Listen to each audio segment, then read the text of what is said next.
नमस्कार दोस्तों, welcome to my channel. आज हम इस वीडियो में विश्व के प्रमुख पठारों के बारे में पढ़ेंगे और उनके महत्व को समझेंगे।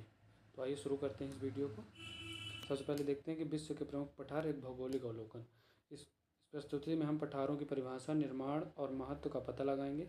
हम दुनिया के प्रमुख पठारों का भी भ्रमण करेंगे। मतलब विश्व के जो प्रमुख पठार हैं जिनके बारे में हमें जानना चाहिए, तो उनके बारे में हम इस वीडियो में आगे पढ़ेंगे। तो आइए शुरू करते हैं। सबसे पहले हम यहाँ पर देख लेते हैं कि पठार की परिभाषा क्या होती है और निर्माण किस प्रकार होता है। सबसे पहले देखते हैं पठार हैं क्या। पठार आसपास के क्षेत्र से ऊंचा समतल भूमि का विस्तृत क्षेत्र होते हैं। इनकी ऊंचाई कुछ 100 मीटर से लेकर कई हज़ार मीटर तक हो सकती है। इनके ढलान तीव्र और शीर्ष समतल होते हैं। माने ऊंचा भी हो सकता है, नीचे भी हो सकता है, विस्तृत भी हो सकते हैं, छोटे भी हो सकते हैं। कुछ मीटर से ऊंचाई से लेकर 1000 मीटर ऊंचाई तक हो सकते हैं। इनके ढलान तीव्र होते हैं। आपने पठारों को देखा भी होगा।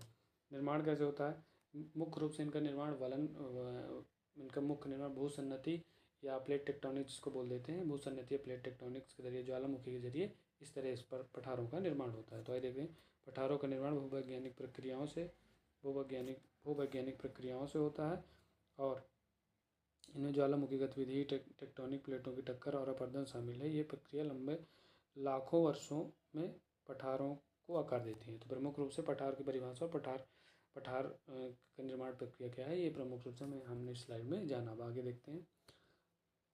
विश्व के मानचित्र में हम इन पठारों के बारे में पढ़ने का प्रयास करेंगे। उत्तर अमेरिका में कोलोराडो पठार, दक्षिण अमेरिका में ब्राज़ीलियाई पठार, अफ्रीका में इथियोपियाई पठार, एशिया में तिब्बती पठार और दक्कन का पठार। ये पठार अपने अपने माध्यम में महत्वपूर्ण स्थान रखते हैं। प्रमुख रूप से इन पठारों के बारे में पढ़ेंगे। सबसे पहले देखते हैं तिब्बत का पठार, इसे क्या कहा जाता है? तिब्बत के पठार को क्या कहा जाता है? दुनिया की छत कहा जाता है। क्या कहा जाता है? तिब्बत का पठार को दुनिया की छत कहा जाता है। अब इसका स्थान देख लेते हैं। सबसे पहले स्थान ये चीन, भारत और पाकिस्तान में फैला है। इसका क्षेत्रफल 2.5 मिलियन वर्ग किलोमीटर है। कहाँ पर फैला है? चीन, भारत और पाकिस्तान के मध्य फैला हुआ है। इसे विश्व की छत भी कहा जाता है। ठीक है, दुनिया की छत है ना, कहा जाता है। अब ऊंचाई क्या है इसकी? तिब्बत पठार की ऊंचाई 4500 मीटर से अधिक है। यह दुनिया का सबसे ऊंचा और बड़ा पठार है। ठीक है, इसीलिए इसको छत कहा जाता है। ठीक है, महत्वपूर्ण प्रभाव क्या है? यह एशिया की प्रमुख नदियों का स्रोत है। एशिया में जो प्रमुख नदियाँ निकलती हैं, जैसे चाइना की होंगो नदी हो गई या कई नदियाँ हो गई, या इससे प्रमुख रूप से हिमालय पर्वत निकला हुआ, तिएन शान पर्वत निकला हुआ, हिंदू कुश पर्वत, ये इसी पठार के द्वारा निकले हुए हैं। ये क्षेत्रीय जलवायु को भी प्रभावित करते हैं ना, क्षेत्रीय जलवायु को भी ये क्या करते हैं? प्रभावित करते हैं। अब आगे देखते हैं, इसको एक बार मैप में देख लेते हैं। जो आप ये पूरा एरिया देख रहे हैं, ये वाला, ये पूरा तिब्बत का पठार कहलाता है। ये चाइना इसमें शामिल हो जाता है, इंडिया शामिल हो जाता है ना, चाइना, इंडिया और उधर पाकिस्तान का भी एरिया जहाँ से हिंदू कुश पर्वत श्रृंखला निकलती है। ये पूरा हिमालय का एरिया होता है। पूरा हिमालय यहाँ से निकलता हुआ ये चाइना के लिए, यहाँ से चाइना के लिए नदियाँ भी निकली हुई हैं। ठीक है, ये कौन सा पठार है? ये कौन सा पठार हो गया? पामीर का पठार, जिसे विश्व की छत कहा जाता है, क्योंकि ये दुनिया का सबसे बड़ा और विस्तृत पठार है। अब आगे बढ़ते हैं। अब देखते हैं दक्कन का पठार। दक्कन का पठार ये दक्षिण का पठार, भारत के दक्कन का पठार बोला जाता है। भारत का विशाल क्षेत्र है। भौगोलिक स्थान दक्कन का पठार भारत के दक्षिणी भाग में स्थित है। यह 3 पर्वत श्रृंखलाओं से घिरा हुआ है। दक्कन का पठार 3 पर्वत श्रृंखला यानी पूर्वी घाट, पश्चिमी घाट और नीचे से दक्षिण की पहाड़ियों से ऊपर की पहाड़ियों से घिरा हुआ है। सतपुड़ा पर्वत श्रृंखला इन सबसे घिरा हुआ है। देख लेते हैं विस्तार और ऊंचाई। इसका क्षेत्रफल 5 लाख वर्ग किलोमीटर है। इसकी औसत ऊंचाई 600 मीटर है। ठीक है, ये काली मिट्टी के लिए जाना जाता है। यह कपास की खेती के लिए आदर्श है। काली मिट्टी क्यों यहाँ ज़्यादा पाई जाती है? उसका एक प्रमुख रीज़न है, कहा जाता है क्योंकि ये लावा, ज्वालामुखी की लावा से निर्मित चट्टान है। ज्वालामुखी से लावा निर्मित होने के कारण वहाँ की मिट्टी काली हो जाती है, जो अधिक उपजाऊ हो जाती है। पानी सोखने की क्षमता भी उसमें ज़्यादा होती है, इसलिए वो अधिक उपजाऊ हो जाती है। तो दक्कन का पठार, आइए इसको मैप में देख लेते हैं। ये आप यहाँ देख सकते हैं दक्कन प्लेट्यू, ये दक्कन का पठार। ये पूरा पश्चिमी घाट, ये पूर्वी घाट और यहाँ पहाड़ियों से भी ये घिरा माना जाता है। यहाँ दक्षिण की पहाड़ियाँ भी है नीचे और यहाँ सतपुड़ा पर्वत श्रृंखला। तो ये कौन सा प्लेट्यू है? दक्कन प्लेट्यू, जो त्रिभुजाकार का आकार, लगभग त्रिभुज का आकार ये निर्मित करता है। तो ये दक्कन प्लेट्यू है। उसके आगे हम पढ़ते हैं कोलोराडो का पठार। कोलोराडो का पठार ये अमेरिका का रंगीन भूभाग कहलाया जाता है। यानी ये कहाँ? उत्तर अमेरिका में पाया जाता है। ये आप यहाँ यूएसए का देख ही रहे हैं। ये कोलोराडो का पठार या कोलोराडो प्लेटू। अब यहाँ पर देखते हैं स्थान कहाँ पर है। संयुक्त राज्य अमेरिका में स्थित है। यह Colorado, Utah, Arizona, new Mexico में फैला हुआ है। कोलोराडो नदी भी वहाँ पर है। ठीक है, उत्तर अमेरिका में। आकार इसका क्षेत्रफल 3,90,000 वर्ग किलोमीटर है। यह अमेरिका के सबसे बड़े पठारों में से एक है। ऊंचाई 1500 से 2500 मीटर है। यह भव्य घाटी और रंगीन चट्टानों के लिए मतलब यहाँ की चट्टानें कैसी होती है, रंगीन होती हैं, इसलिए रंगीन चट्टानों के नाम से भी इसे जाना जाता है। तो कहाँ पर पाया जाता है, उत्तर अमेरिका में पाया जाता है कोलोराडो का पठार, है ना। और वहाँ पर यूटा, एरिजोना, न्यू मैक्सिको के क्षेत्र में फैला हुआ है। आप यहाँ देख भी सकते हैं कोलोराडो का पठार, ये यहाँ पर रहा। आप उसके मैप में देखेंगे तो आपको बड़ी आसानी से वर्ल्ड मैप में मिल जाएगा, ठीक है। वैसे यहाँ पर आप यहाँ पर समझ भी सकते हैं। अब देखते हैं ब्राज़ीलियाई पठार। ब्राज़ीलियाई पठार जो है वो दक्षिण अमेरिका का हृदय कहा जाता है, क्योंकि ब्राज़ील इतना बड़ा देश है, क्योंकि वहाँ उसका जो ग्रास लैंड है या हाई लैंड जिसको बोलते हैं, वो पूरे लगभग दक्षिण अमेरिका को कवर करता है।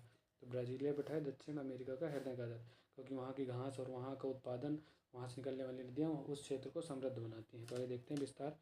यह ब्राज़ील के अधिकांश हिस्सों को कवर करता है, ब्राज़ील के अधिकांश हिस्सों को कवर करता है। दूसरा है आकार, ऊंचाई। इसका क्षेत्रफल 5 मिलियन वर्ग किलोमीटर है। इसकी ऊंचाई 1000 मीटर से अधिक है ना, 5 मिलियन 1000 मीटर से अधिक है। कृषि, ये कृषि के लिए महत्वपूर्ण है। यह कॉफ़ी और सोयाबीन का उत्पादन करता है। ये कॉफ़ी यहाँ सबसे ज़्यादा उत्पादित होती है। कहाँ पर, ब्राज़ील में कॉफ़ी का उत्पादन सबसे ज़्यादा किया जाता है। जैव विविधता, यह अपनी समृद्ध जैव विविधता के लिए प्रसिद्ध है। इसमें कई अनोखी प्रजातियाँ पाई जाती हैं। अमेज़न के जंगल या ऐसे भी क्षेत्र वहाँ पर हैं, है ना। तो मतलब आप प्रजाति जैव विविधता अधिक है, ठीक है। देखते हैं इसको मैप में भी देख लेते हैं। जी आप दोनों मैप देख सकते हैं। ब्राज़ील का ये मैप है यहाँ पर, दक्षिण अमेरिका के मैप में ब्राज़ील को आप यहाँ देखते हैं। और ये इसका पूरा एरिया आप यहाँ देख सकते हैं। पूरा जो एरिया इसका यहाँ फैला हुआ है, आप यहाँ पर देख सकते हैं। ब्राज़ील का जो पूरा एरिया, ये वाला पूरा का पूरा एरिया, ये वाला पूरा एरिया जो सबसे महत्वपूर्ण एरिया है, और इस क्षेत्र में सबसे ज़्यादा फैला हुआ एरिया ये वाला, इसको क्या कहता है, ब्राज़ीलियन प्लेट्यू कहा जाता है। ये सबसे ज़्यादा फैला हुआ, सबसे ज़्यादा जैव विविधता, सबसे समृद्ध क्षेत्र कहा जाता है पूरे दक्षिण अमेरिका के, इसलिए इसको हृदय भी कहा जाता है। अब आगे बढ़ जाते हैं। अब हम यहाँ पर देख लेते हैं पठारों का महत्व क्या है। पठारों का महत्व क्या है कि मतलब पठार होने का मतलब, पठार हों किस लिए हों, उनका महत्व क्या है, वो क्यों इतना महत्व रखते हैं हमारे जीवन में, ठीक है। जल संसाधन, नदियों का उद्गम स्थल जल संचय के लिए महत्वपूर्ण है। ये प्रमुख टॉपिक है। मेंस में अगर राइटिंग करने हैं या यूपीएससी या पीएससी या स्टेट लेवल में कहीं भी मेंस में अगर लिखना है तो ये महत्वपूर्ण टॉपिक है। छोटे क्वेश्चंस में इनको हम यूज कर सकते हैं। जैसे जल संसाधन के लिए महत्वपूर्ण स्रोत होते हैं। खनिज संसाधन, यहाँ से बहुत ज़्यादा मात्रा में कोयला, लौह, बॉक्साइट जैसे खनिजों को समृद्ध। कृषि के लिए बहुत समृद्ध होता है। चाय, कॉफ़ी, फल सब्जियों उगाने के लिए उपयुक्त है। पर्यटन के लिए सबसे महत्वपूर्ण होता है। संरक्षण, सतत विकास और पर्यावरणीय संतुलन के लिए महत्वपूर्ण है। तो हम इस प्रकार से इसको समझ सकते हैं कि पठार का महत्व क्या है हमारे पर्यावरण में, जैव विविधता में। वो हमको जल संसाधन देते हैं, खनिज संसाधन देते हैं, कृषि देता है, पर्यटन देता है, संरक्षण देता है। इससे सामाजिक विकास के साथ साथ, जैव विविधता के विकास के साथ साथ आर्थिक विकास भी होता है ना। पर्यावरण का तो विकास होता है, इससे आर्थिक विकास होता है और लोगों के जीवन स्तर में भी इससे वृद्धि होती है। तो ये प्रमुख तत्व हैं जो पठारों के महत्व को हमें समझा देते हैं। अब आगे हम देखते हैं कि पारिस्थितिकी और आर्थिक महत्व। अब यहाँ पर देख लेते हैं। 70% ताज़ा पानी, 30% खनिज और 50% पर्यटन, इन्हीं से हमको प्राप्त होता है। दुनिया का ताज़ा पानी, 70% ताज़ा पानी, दुनिया का 70% ताज़ा पानी नदियों का उद्गम पठारों से होता है, ठीक है। 30% खनिज, दुनिया के 30% खनिज का भंडार पठारों में पाया जाता है। बहुत महत्वपूर्ण बिंदु है यहाँ पर। 70% ताज़ा पानी पठारों से, खनिज 30% दुनिया का, 50% पर्यटन।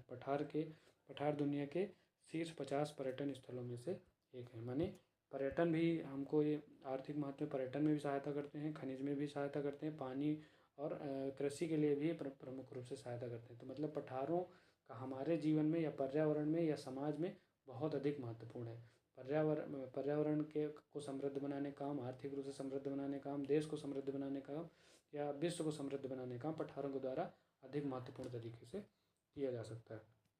तो ये प्रमुख रूप से विभिन्न पठार और उनके महत्व तथा उनका योगदान जो हमारे पर्यावरण में है, उसे इस तरह से समझा जा सकता है। तो अगर आप इस वीडियो को 2-3 बार देखेंगे तो आपको अच्छे से पठारों के बारे में समझ आ जाएगा और आपके स्किल में थोड़ी सी वृद्धि तो होगी ही इसमें से। तो अगर आपको वीडियो अच्छा लगा हो तो इसको लाइक करें, सब्सक्राइब करें, शेयर करें और ज़्यादा से ज़्यादा लोगों तक इसे पहुँचाएँ, ताकि ज़्यादा से ज़्यादा लोग इससे जुड़ सकें और इससे नॉलेज प्राप्त कर सकें। थैंक यू, नमस्ते, जय हिंद।